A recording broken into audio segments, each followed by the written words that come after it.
Me escribe Víctor Colucho y me dice: ¿somos tomadores de riesgos? Y bueno, yo tuve una respuesta y una conversación, pero le damos la bienvenida y que nos cuente él directamente. Bueno, ya que haya arrancado con una pregunta, dice, Sí, ¿no? Es como, ¿somos bueno, tomadores de riesgos? bueno, gracias Martín, gracias Luis por la invitación. un gusto que estés. Bueno, ya tercera vez que estamos compartiendo este espacio. Sos de la casa, definitivamente. Sí, ya me siento de la casa, sí. En cualquier momento traigo las pilchas y el cepillo de dientes. Bueno, les agradezco. Y bueno, sí, la pregunta al disparador, ¿somos tomadores de riesgo? Un poco me despertaba justamente una posibilidad para poder conversar en este espacio que tan profundo toma los temas asociados a riesgo. Y cuando hablamos de tomadores de riesgos, probablemente ustedes no se hayan tirado en paracaídas. ¿Luis? No fue el caso. No. O hayan subido, no sé, alguna montaña, el Everest, por ejemplo. No sé. Tampoco hice o habrán nadado con tiburones. Bueno, una vez. ¿Sí? No. O qué sé yo, habrán estado. ¿Con delfines, vale? Sí, puede ser. O habrán agarrado algún alacrán de la cola o algo por el estilo. Capaz que no hicieron eso. ¿Pero dónde viste un alacrán, Víctor? Nunca vi un alacrán. ¿No? Una cucaracha y ya camino para el otro lado. Bueno, pero probablemente hayan dicho te amo primero. ¿Te gustó eso? Es un sencillo. Sí.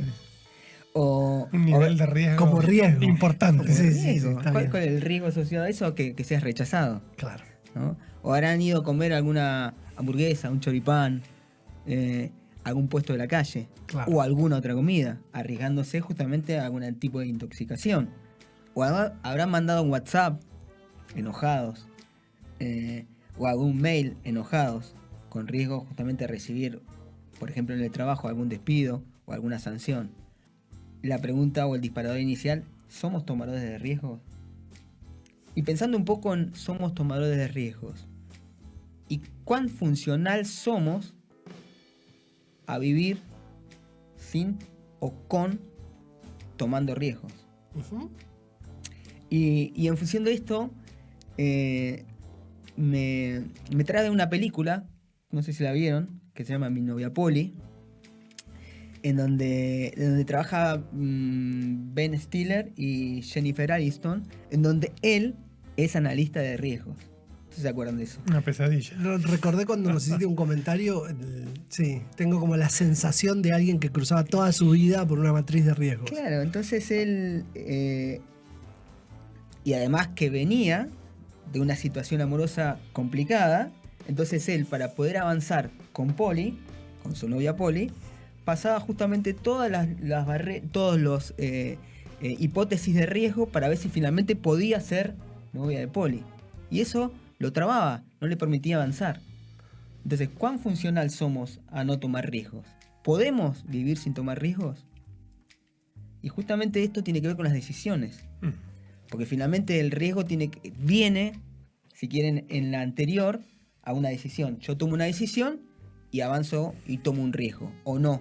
O tomo esa decisión y paro la pelota. Y justamente a eso, a la toma de decisiones, hay estudios que dicen, que evalúan que estamos tomando en el orden de 35.000 decisiones por día.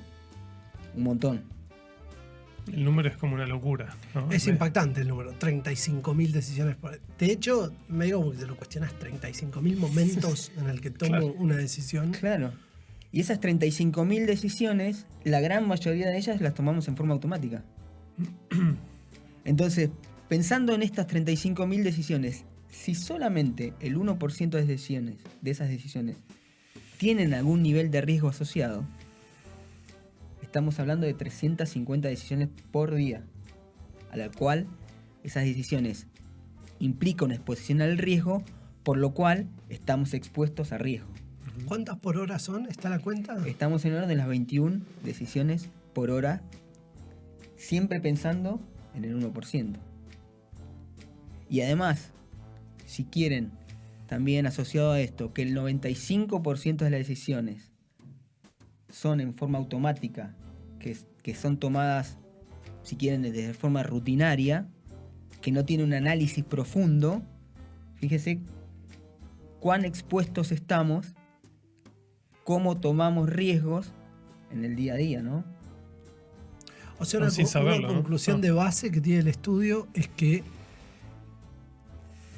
la vida es básicamente tomar decisiones. Estamos hablando de 21 por hora, son una decisión cada 2 minutos. O sea, como que el día a día vivimos en función de una toma de decisiones permanente, de la cual la gran mayoría es automática. Claro. Nosotros podemos No más, porque ese era el 1%, o Eso sea, no, más de no. una decisión Ujú. por minuto. podemos decir que nosotros tomamos decisiones en forma automática, por ejemplo, no sé, qué me voy a poner para qué ropa me voy a poner, qué voy a desayunar, a qué hora me voy a levantar, ¿no? Y en un principio, a la hora de poder definir qué voy a hacer, hago un análisis o asociado a esa decisión. Digo, bueno, ok, voy a hacer esto. Ahora, llega un momento que esta rutina, esta automatización de la decisión y automatización de la acción deja de estar dentro del consciente, ¿no?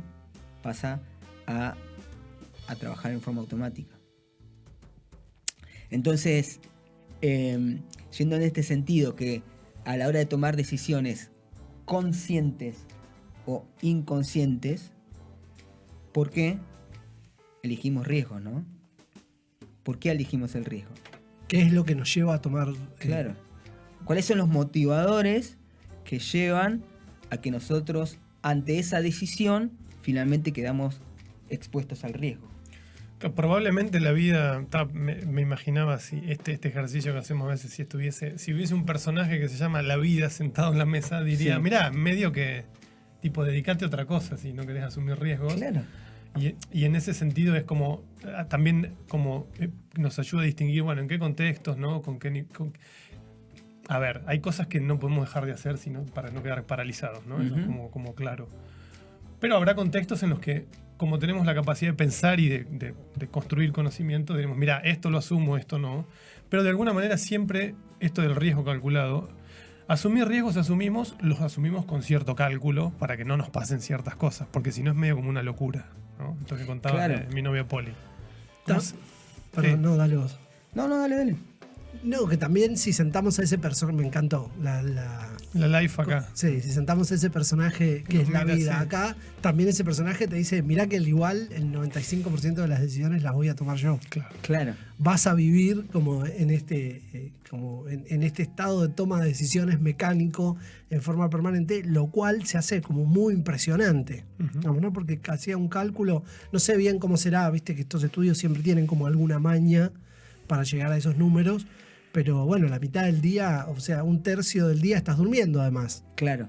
en el mejor de los casos, con lo cual vivimos una vida en forma de toma de decisiones bastante inconsciente, y por eso para la gestión de riesgos lo clave que es la implementación de rutinas positivas, Claro. que hoy se está trabajando con la categoría hábito. Ujú. ¿Viste? La categoría hábito para la gestión de riesgos, Claro. con esta idea subyacente de que somos lo que hacemos, por lo tanto el hábito construye tu identidad. Vos definís quién sos, esto en términos del individuo, a partir de los hábitos que tenés, pero en términos organizacionales es esas prácticas que se han vuelto un hábito definen quién sos. Por eso esas prácticas que tienen bajo sentido de vulnerabilidad, pero están instaladas en lo que la escalera de cultura de OGP dice el estadio calculativo, es sensiblemente mejor al estadio reactivo, que es el que no tiene la práctica. Claro. O sea, es mejor tener la práctica inconsciente que no tenerla. Claro. ¿Por qué? Y porque hace un contexto en el cual, en un marco donde todas las decisiones están tomadas abajo del umbral de la conciencia, más vale tener la práctica que no tenerla. Después ves cómo nutrís de sentido de vulnerabilidad esa práctica, ¿no? Sí. Que es un temón el tema de la cantidad de decisiones que tomamos. Es un tema. Sí, Es un temor, perdón, y un agregado más, y la mayoría terminan en fracaso. Cuando mirás los documentales de la vida animal, el otro día escuchaba, para no hablar de tantos estudios, ¿viste?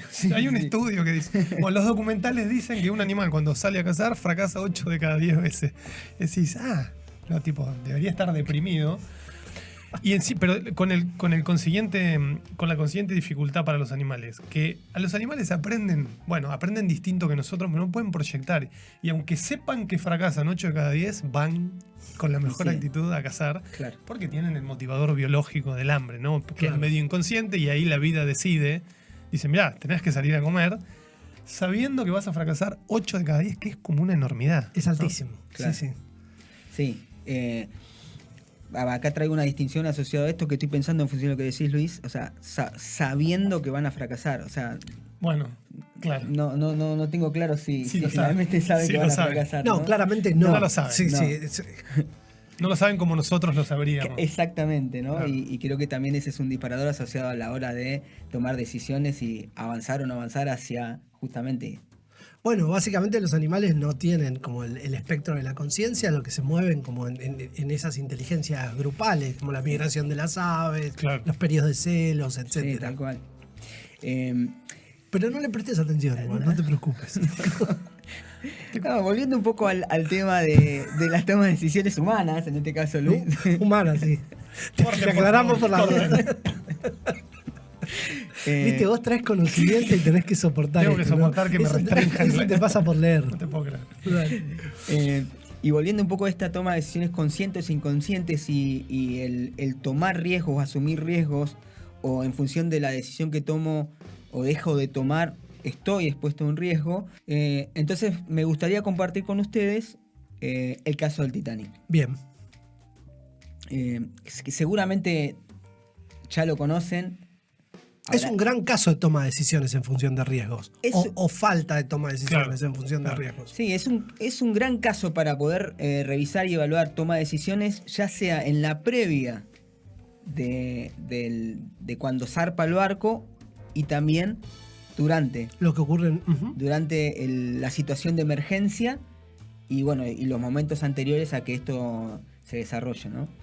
Esto comienza más o menos en el año 1907, en donde se junta el director de la línea White Star Line, que es la línea asociada a los dueños del Titanic serían, y el director del astillero que construyó el barco, ¿no? Este es pensamiento inicial para la época que debían construir el barco más grande que se había construido, el barco más lujoso, un barco que sea tan grande, tan magnífico que sería el barco inundible. Y así es como ellos lo traían justamente para promocionar. El barco inundible. Entonces, a la hora de poder desarrollar justamente todas las disciplinas asociadas a la construcción, empezaron a buscar a los mejores artesanos, a las mejores personas que trabajaban el metal. Y en esos 3 años que duró aproximadamente la construcción, bueno, construyeron uno de los barcos más lujosos No, de la época, ¿no? Me parece un gran comentario porque te da como el contexto, no solo el contexto de época, sino como el contexto operativo, por decirlo de alguna manera. Acá me anoté no sé si habías hecho el comentario, el insumergible. El insumergible, Me decían, sí. el objeto móvil más grande jamás creado. Una proeza de ingeniería de inicio del siglo XX. Claro, el Titanic, El Titanic. ¿no? Que como nos decías hoy, es como nombre de Dios. No, claro, hacíamos el comentario de que si hubiesen sabido algo de mitología griega, quizá hubiesen elegido otro nombre, porque los titanes en la pelea con los dioses terminan mal, ¿no? Los hunden al fondo Sí, del claro. abismo. qué paradoja, ¿no? Claro. Entonces, el inundible, cuidado con el nombre, porque quizá... No, pero qué interesante esto, cómo iniciás pensando algo, cómo te setea la mirada para todo lo que viene después. No, muy bueno. Además, si el nombre es arquetipo de la cosa, decirle Titanic era destino de fracaso, Destino, digamos. claro. En términos mitológicos. Sí, sí, sí. Y bueno, y en función de esta distinción asociada al barco que nunca se iba a hundir, que nunca se iba a sumergir, es que se empiezan a tomar esas decisiones, ¿no? El motor o el motivador a la hora de tomar decisiones tiene que ver con ese concepto de que el barco nunca se iba a hundir. Claro. De hecho, el director de la línea decide bajar la cantidad de botes salvavidas que iba a colocar sobre el barco. Y en lugar de montar los 48 botes salvavidas que podía transportar el Titanic, decía colocar 20. Imagínense, asociado justamente a la cantidad de personas que estaban en el orden de las 2.400 personas que podía transportar, solamente podía evacuar en caso de emergencia la mitad. Por lo cual ya partía de un nivel de riesgo elevado asociado justamente a la atención a la emergencia. Ujú. ¿Y por qué coloca eso? ¿Por qué define colocar eso? Y esto es un poco lo que él también en la historia cuenta, dice, ¿por qué este barco nunca se va a hundir?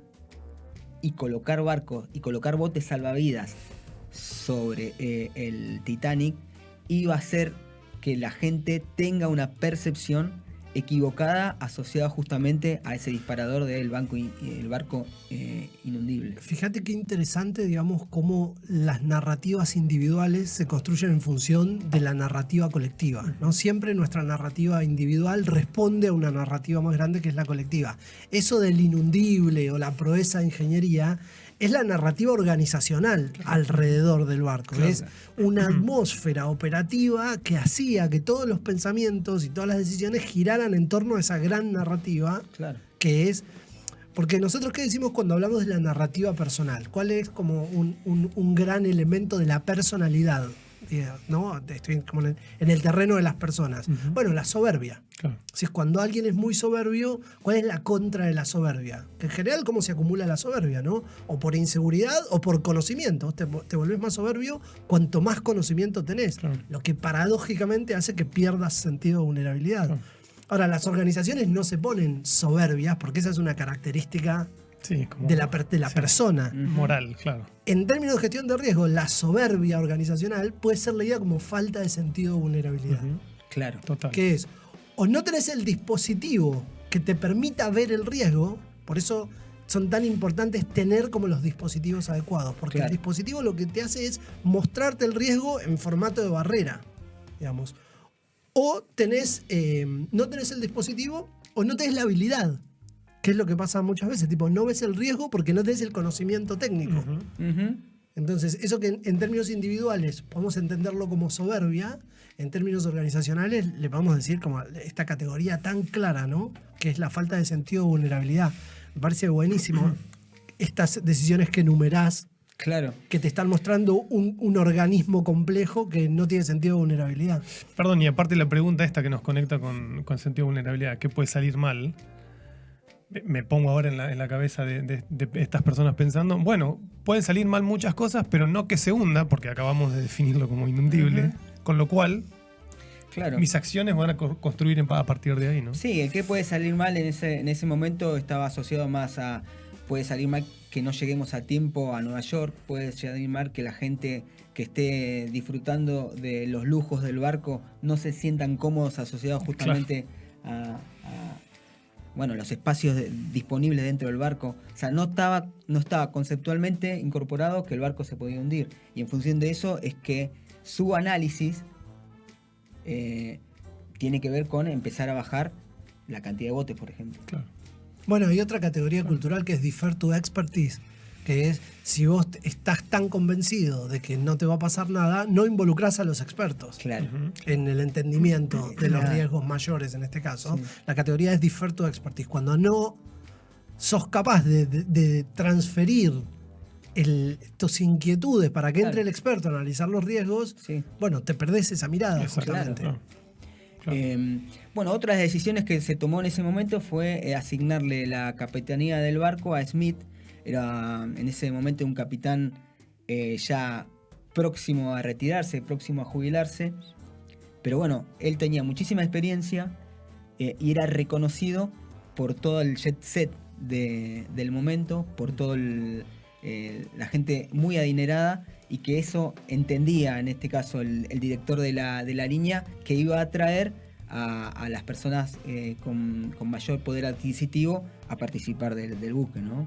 Del viaje Claro. inaugural.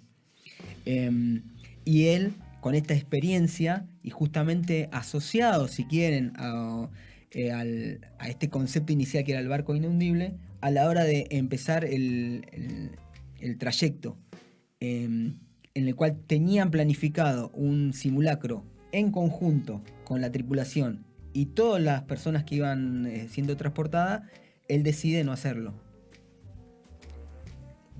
Y un análisis inicial es por dos motivos. Primero es porque, ¿para qué me haces hacer un simulacro de evacuación si esto nunca se va a hundir? Y por otro lado, es si hacías un simulacro en función de la necesidad de evacuar, te ibas a dar cuenta que la cantidad de botes no era suficiente.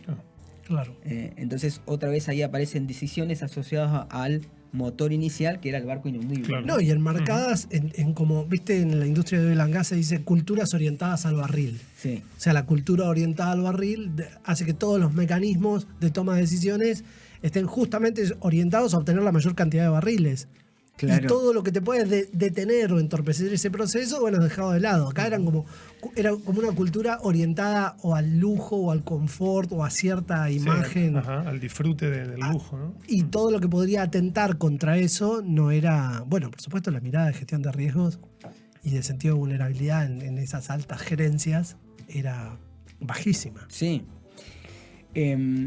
Bien, otra de las decisiones que se tomaron y que fueron llevando a que el evento finalmente ocurra fueron el dejar de lado las alertas que distintos barcos que estaban circulando por la misma zona, en donde por una cuestión climática de ese año los hielos se acercaron más a las rutas habituales de los barcos, que ya venían transitando, que venían navegando por esas zonas, le fueron alertando al Titanic.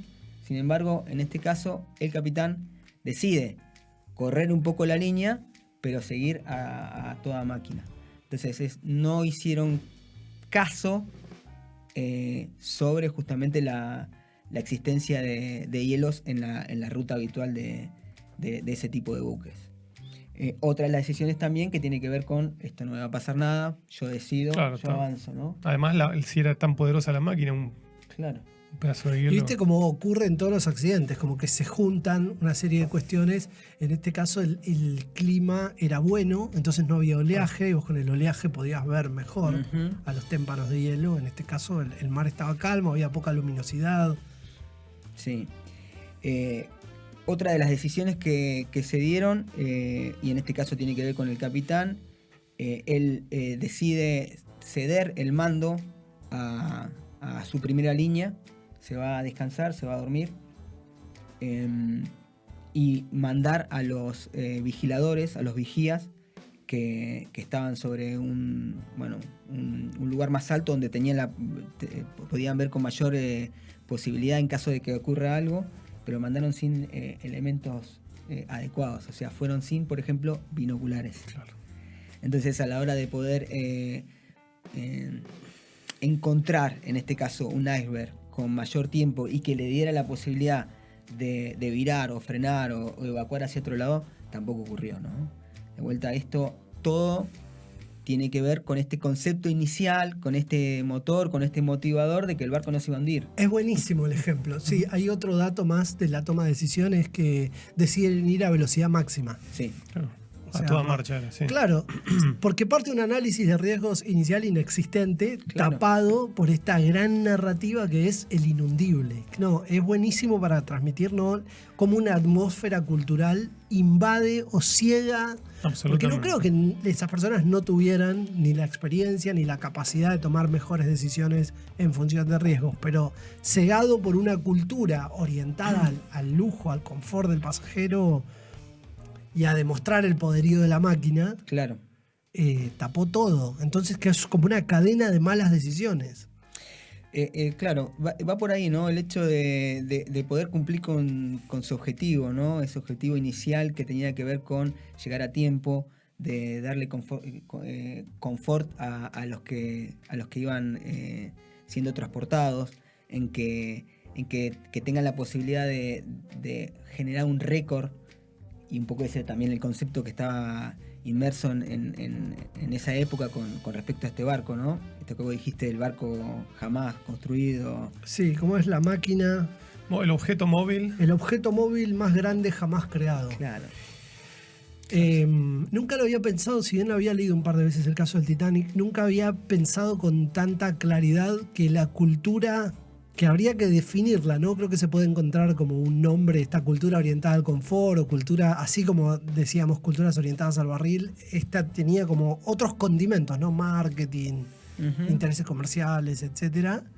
Y como eso tiñó todas las decisiones, como la sal en el agua, ¿no? Tiñó todo. Mezcló todo. No, y estaba pensando también como detalle que tipo hicieron algunas concesiones, porque, digamos, poniéndonos en un pensamiento extremo. Che, si no se va a hundir, bueno, no pongas ningún bote.